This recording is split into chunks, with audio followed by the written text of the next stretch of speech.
Chers spéculateurs, bonjour et bienvenue dans cette vidéo hebdo du samedi. Ça y est, Bitcoin et Ethereum sont en train de lancer le premier signal que l'on attendait depuis plusieurs semaines.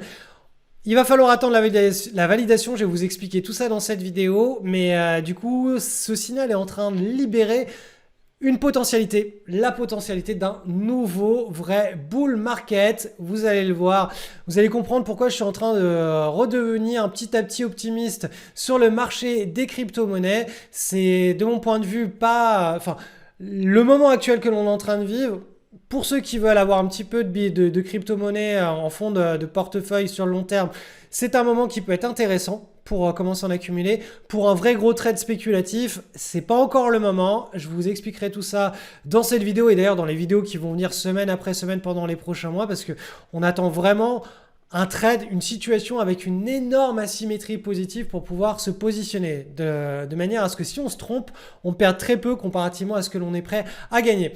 Analyse du Bitcoin, donc je vous rappelle le graphe en mensuel pour avoir vraiment à l'esprit la grosse image. On a nos deux potentialités, donc soit ça y est, on est dans un nouveau cycle, donc on était sur les points bas et là on va se stabiliser sur les anciens ATH, breaker et partir dans un nouveau cycle de hausse. Et là actuellement de mon point de vue, c'est vraiment la zone que l'on est en train de traverser qui va nous permettre de soit nous dire qu'on a plus de probabilité d'être dans le nouveau cycle, ou soit de nous dire on a plus de probabilité d'être dans le dead cat bounce, donc tout simplement à l'aube d'un vrai bear market. Donc là on est pile poil là on est pile poil sur la zone où on attend vraiment une cassure, une validation. Alors vous allez me dire t'es gentil Cédric, soit ça monte soit ça baisse. Oui c'est vrai, c'est la bourse, soit ça monte soit ça baisse, mais ce que l'on cherche nous c'est quand ça monte, trouver un endroit où on a une vraie grosse asymétrie, une vraie grosse espérance de gain à la hausse, parce qu'en réalité le soit ça monte soit ça baisse, ça n'a pas vraiment d'intérêt. Nous quand on se positionne, on veut que ça monte, mais ça monte très très très très fort par rapport à l'invalidation du scénario. Donc voilà, des asymétries positives par rapport à notre pari. On risque une unité pour en gagner 5, 6, 10, 15, 20. Donc je vais vous passer ça maintenant en hebdomadaire, puisque c'est l'activité de cette semaine qui nous intéresse. Donc, on voit bien là, c'est une partie de ping-pong. Le filet là, il est en plein milieu. Là, on a le joueur qui est au nord, le joueur qui est au sud. Là, on a fait ce qu'on appelle un double creux. Vous le voyez, un premier creux, bam, le pivot est dessiné. Un deuxième creux, là le pivot a à nouveau été testé et là cette semaine on est en train de casser le pivot.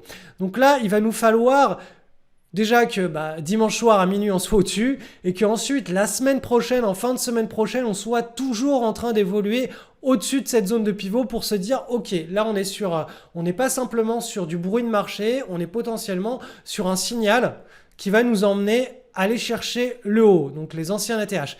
Là, une fois qu'on sera là, si on y arrive, en principe, on devrait avoir une réaction assez forte puisqu'on est dans un range de volatilité. Il va falloir que la volatilité se calme. Il va falloir que ça se tasse et ensuite qu'on ait un nouveau breakout. Et c'est à ce moment-là, on pourra se dire, ok, toute cette séquence-là a été une séquence de digestion du dernier bull market et la situation est saine pour repartir sur un nouveau bull market. Vous voyez, on a quand même pas mal de chemin à faire devant nous. Et puis bien entendu, si là, ce que l'on est en train de vivre, c'est un fake breakout, c'est un faux signal de reprise haussière et que ça repart vers le sud, on aura davantage cette histoire, cette potentialité à la baisse qui reviendra sur le devant de la scène. En tout cas, pour le moment, tout ce qui est en train de se passer là, avec ce potentiel premier signal, ici, comme quoi on se retrouve dans la potentialité d'un nouveau cycle, c'est très bon. Vraiment, ça c'est ce qu'on veut voir. On ne veut pas voir l'inverse, on ne veut pas voir quelque chose qui va vers le sud, on veut voir quelque chose qui va vers le nord. Et donc, affaire à suivre. La semaine prochaine, on aura un petit peu plus d'indications pour voir si c'était un fake. Un breakout, c'était un faux signal à la hausse ou si on a quelque chose où les acheteurs soutiennent vraiment les cours. En tout cas, vraiment, depuis quelques semaines, la situation s'améliore sur le Bitcoin et d'ailleurs sur l'Ether, donc Ethereum, on a quelque chose de beaucoup plus propre. La semaine dernière, déjà, on avait celui-ci, le premier petit pivot ici, vous voyez le mini double creux ici, il avait été cassé. Donc, je vous avais expliqué que peut-être ceux qui voulaient commencer à construire des positions, il y avait là un premier pyramidage à faire en attendant le deuxième. Là, on est en fin de semaine. Là, le signal est validé, donc là aussi un deuxième pyramidage et la vraie validation arrivera, dernière validation arrivera en fin de semaine prochaine pour aller chercher tout simplement le haut de cet énorme range, la résistance. Donc là voilà, Ethereum et Bitcoin sont sur la même logique d'une reprise dans un gros range et cette reprise implique derrière une belle potentialité de reprise de grands cycles haussiers. Donc affaire à suivre, mais on est optimiste, peut-être que l'année 2022 et 2023 seront des très très très belles années pour les marchés des cryptos. Donc l'or, on a eu notre clôture du mois de mars. Et là, cette clôture en mensuel, vous le voyez, elle n'a pas eu lieu au-dessus de la bande de Bollinger supérieure. Ce qui signifie qu'on n'est pas encore dans un signal d'un point de vue technique d'une grosse accélération haussière. On est en dessous, donc là, on est toujours censé être, en tout cas du point de vue mensuel, sur quelque chose qui pourrait s'attarder. Donc je vous ai mis la potentialité de la figure chartiste qui pourrait être en train de se dessiner en mensuel. Donc ça pourrait très bien, on pourrait très bien avoir quelque chose comme ceci.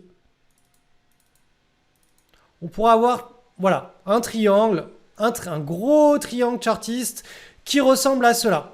Après, bien entendu, si le mois prochain ou dans les 2 ou 3 prochains mois, on a une vraie clôture bien au-dessus de la bande de Bollinger supérieure et qu'ensuite on vient casser par le haut les anciens plus hauts, là on aura la séquence d'accélération tant attendue.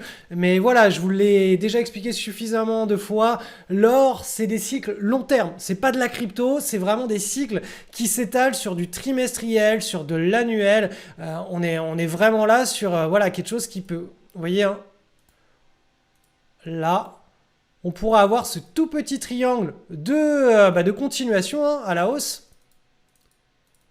Voilà, qui soit en train de se mettre en place. Et vous voyez que peut-être que là on est parti ou peut-être que ça arrivera l'été 2023 ou même peut-être un petit peu plus tard. En tout cas, en hebdomadaire, on avait une bonne vague impulsive. En trimestriel, en mensuel, on l'a eu, mais avec la volatilité des marchés, vous voyez, on est allé chercher ici, quasiment sur les plus hauts historiques, et on est revenu clôture à l'intérieur. Donc là, tout simplement, si on regarde, si on est très factuel, si on ne se raconte pas d'histoire, la logique la plus saine à adopter, c'est une continuation de la pattern de consolidation latérale en mensuel tant qu'on n'aura pas un nouveau plus haut historique qui sera validé, qui sera clôturé en mensuel ou au moins une clôture au-dessus de la bande de Bollinger supérieure. Tant qu'on n'aura pas ça, la logique à garder à l'esprit, c'est celle-ci. Donc si pendant plusieurs mois là, l'or continue à latéraliser, voilà, ça fait partie pour le moment, de mon point de vue en tout cas, du scénario le plus probable. Scénario qui n'était pas le cas pendant je vous le rappelle, pendant le mois de mars, on était en train d'accélérer avec un vrai gros signal d'accélération. Là, non, il est plus en place sur le mois de mars. Peut-être qu'au mois d'avril, au mois de mai, il aura lieu. Mais en tout cas, tant qu'il n'est pas là, c'est ce scénario maintenant que je privilégie. Maintenant, en semaine, on le voit clairement, en semaine, la vague impulsive, elle est lancée ici. On a ce beau triangle ici, boum, on a eu le break, c'est là où les prises de position ont été faites, c'est là où c'était, de mon point de vue, le meilleur moment pour entrer en position parce que le ratio entre la potentielle hausse et le scénario d'invalidation qui est juste en dessous, on a une vraie asymétrie. Donc là, tout simplement, il y a de la volate. Donc là, voilà, ça peut très bien faire quelque chose comme ça. Et ensuite, repartir sur une vague impulsive. Donc on peut très bien être dans quelque chose qui ressemble, hop, à une grande consolidation. Ou bien entendu, on peut très bien accélérer. Le plus important que l'on doit avoir à l'esprit avec tous les traits là, que je suis en train de vous tracer dans tous les sens, c'est tout simplement que là, on est reparti dans une dynamique haussière sur l'or depuis le début du mois de février et que c'est des positions idéalement qu'il faut tenir sur le moyen long terme. Et tant qu'on sera sur des niveaux actuels, c'est des niveaux qui font sens pour accumuler de l'or, pour prendre des positions, pour en mettre dans son patrimoine. C'est pas quand l'or il sera monté en ligne droite, comme c'était le cas ici pendant l'été 2020, c'est monté en pleine ligne droite. C'est pas quand tout le monde en parle, que les médias en parlent et qui vous disent voilà pourquoi l'or a autant monté parce que tout le monde a peur et peut-être que le système économique ou les devises vont s'effondrer. Bah, en général, c'est là où tout le monde rentre, hein. C'est là où tout le monde se met à acheter massivement. Alors que quand on est dans une latéralisation et aux sorties d'une latéralisation, l'or n'a pas pris 10, 15, 20, 50%, donc très peu de gens en parlent. Et là, actuellement, on est toujours proche, hein, des zones où on était en latéralisation. Donc voilà, de mon point de vue, l'or a encore de très très beaux jours à vivre devant lui, donc ça se chiffre en trimestre. Et actuellement, on est sur des zones, hein, vous voyez, on est sur des zones proches, hein, de la cassure de ce triangle en hebdomadaire. Donc on est toujours sur des zones où on peut accumuler tranquillement de l'or.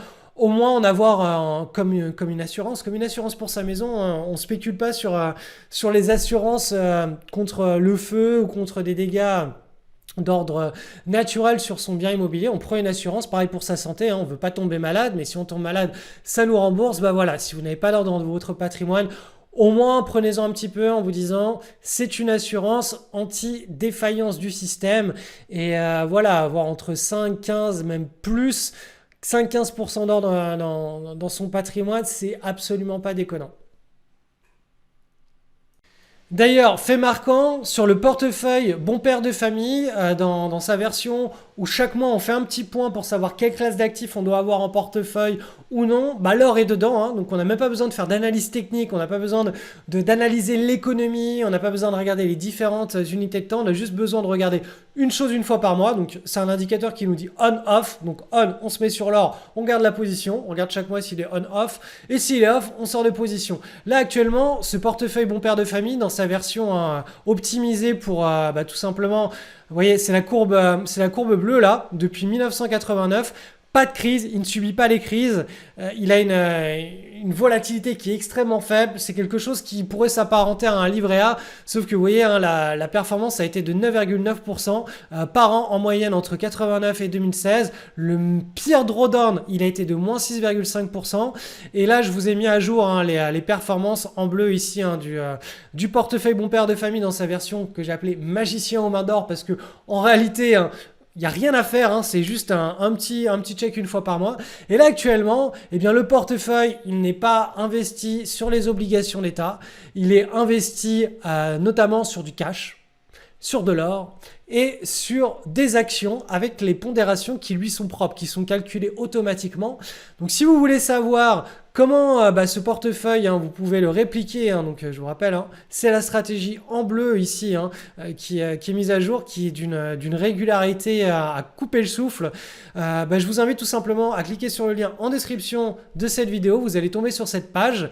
Je vais vous expliquer comment gratuitement mettre en place ce portefeuille de manière celui qui est passif.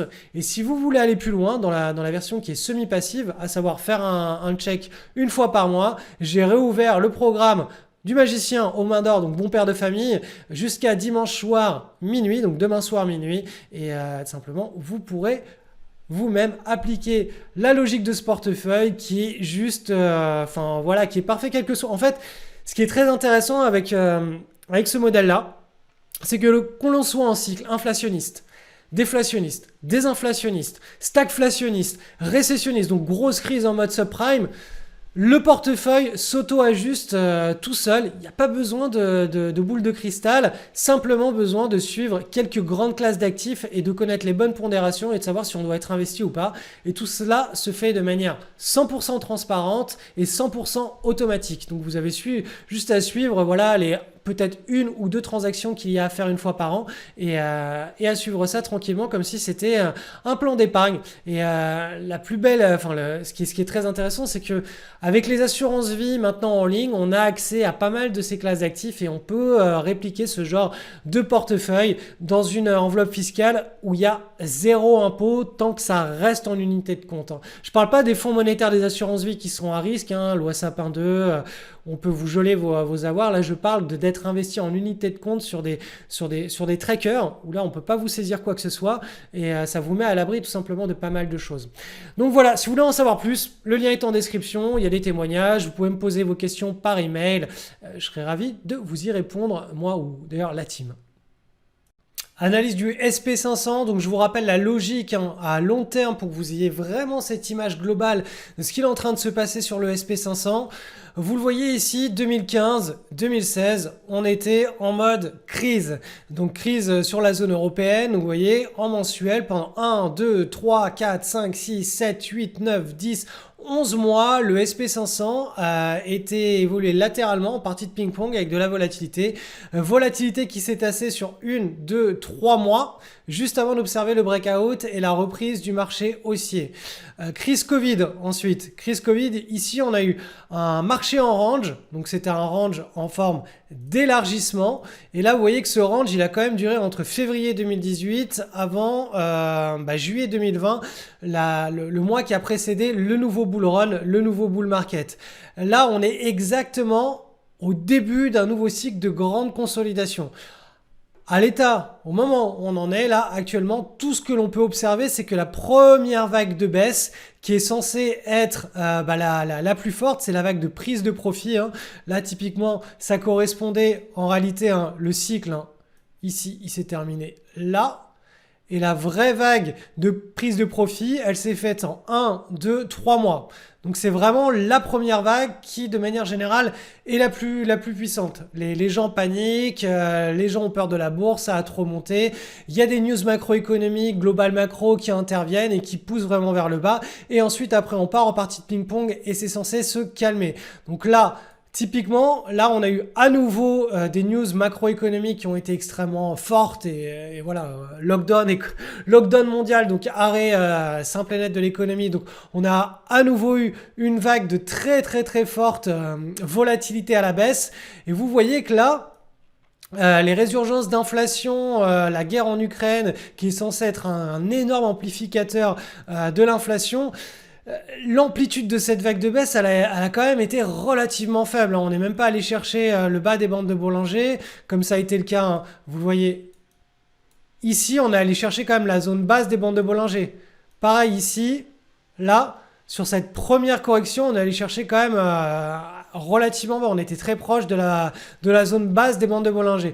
Donc là, actuellement, en réalité, la correction qu'on est en train de construire, pour le moment, en tout cas, elle est pas si violente que ça. Alors peut-être qu'en réalité, ça va se faire en deux vagues. Donc une vague, bam, et une deuxième vague où on ira chercher la bande basse de Bollinger. Donc là, je vous les ai dessinés en bleu, ce qui devrait en principe, la manière dont les bandes de Bollinger en mensuel devraient réagir. Je vais peut-être vous le redessiner, ça va me permettre de le mettre à jour.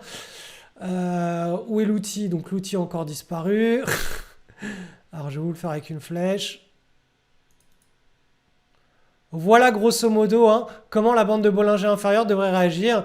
Et en principe, les prix pourraient aller chercher, tutoyer ce niveau si on est sur une séquence en deux vagues baissières. Donc une première vague qu'on a déjà vécue, qui était censée être la plus forte.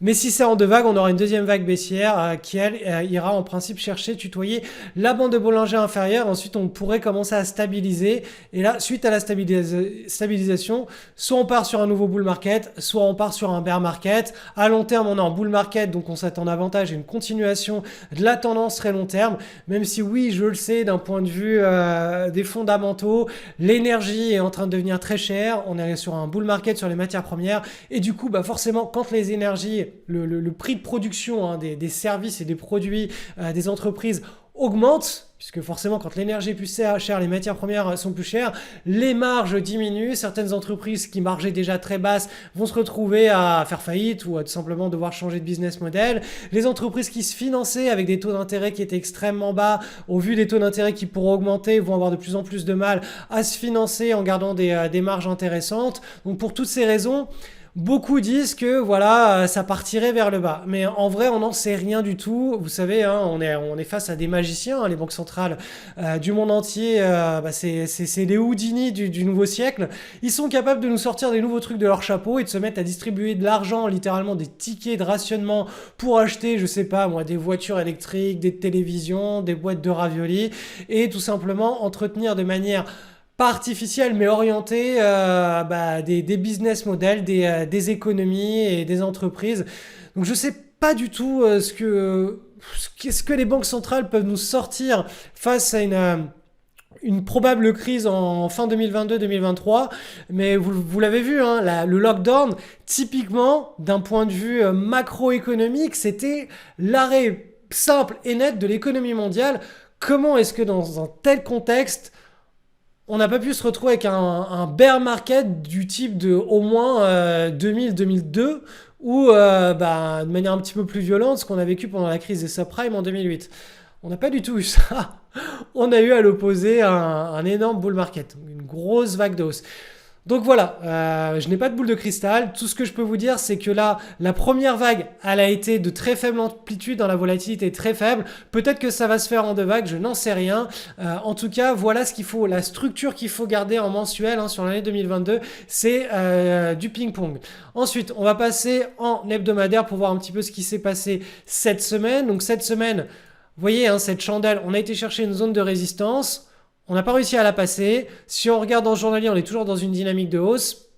Mais voilà, en réalité, c'est du ping-pong. Bas de range, haut de range. Là, on est au milieu, on est au filet dans la partie de ping-pong. Donc là, on ne sait pas si on va revenir chercher le bas, si on va juste revenir chercher le support et rebondir vers le haut. On n'en sait rien. C'est de la volatilité. Cette volatilité, elle réagit de manière générale beaucoup plus aux news. Là, pour le moment, le flux de news, il est rassurant, il est positif. Donc là, en principe, on est parti pour aller chercher le haut du range tant qu'on n'a pas invalidé cette vague impulsive sur le SP500. Donc, je ne vais pas vous montrer ce qui s'est passé sur le Nasdaq ni le Dow Jones Industrial Average cette semaine. Je verrai ça la semaine prochaine. Sinon, cette partie de la vidéo hebdo sera trop longue. Et enfin, avant de nous quitter, je vous invite à nous rejoindre sur ma newsletter avec des emails privés. Cette semaine, je vais faire un petit reopen très furtif du Fast Track. Le Fast Track, c'est mon école de bourse, mais enseignée sur 5 mois, donc vraiment en mode pour ceux qui veulent pas avoir les cours distribués semaine après semaine, qui n'ont pas besoin d'être encadrés par une vraie grosse dynamique de groupe et de prendre le temps d'attendre chaque semaine un nouveau cours, ça sur une année scolaire. Là, le Fast Track, c'est en mode vraiment rapide. Tout est distribué, il y a un forum, tout le monde est vraiment dans une dynamique très forte. En général, ça convient très bien aux entrepreneurs ou ceux qui se laissent 2 ou 3 mois pour apprendre une nouvelle compétence et après passer à une autre compétence, qui sont assez autonomes dans leur façon de travailler, qui arrivent à se mettre des coups de pied aux fesses. Donc le Fast Track, il y aura une petite réouverture qui se fera en privé. Donc si vous êtes inscrit à ma newsletter, vous aurez accès aux inscriptions. Vous pourrez candidater pour rejoindre le Fast Track. Et donc après, fini. Ce sera mois de septembre pour l'école, pour les inscriptions à l'école. Donc deuxième semaine de septembre. Donc voilà, dernière chance pour rejoindre le programme de mon école de bourse et être accompagné en privé dans le forum avec chaque semaine un suivi des marchés et tout simplement une petite communauté qui est dans la même dynamique.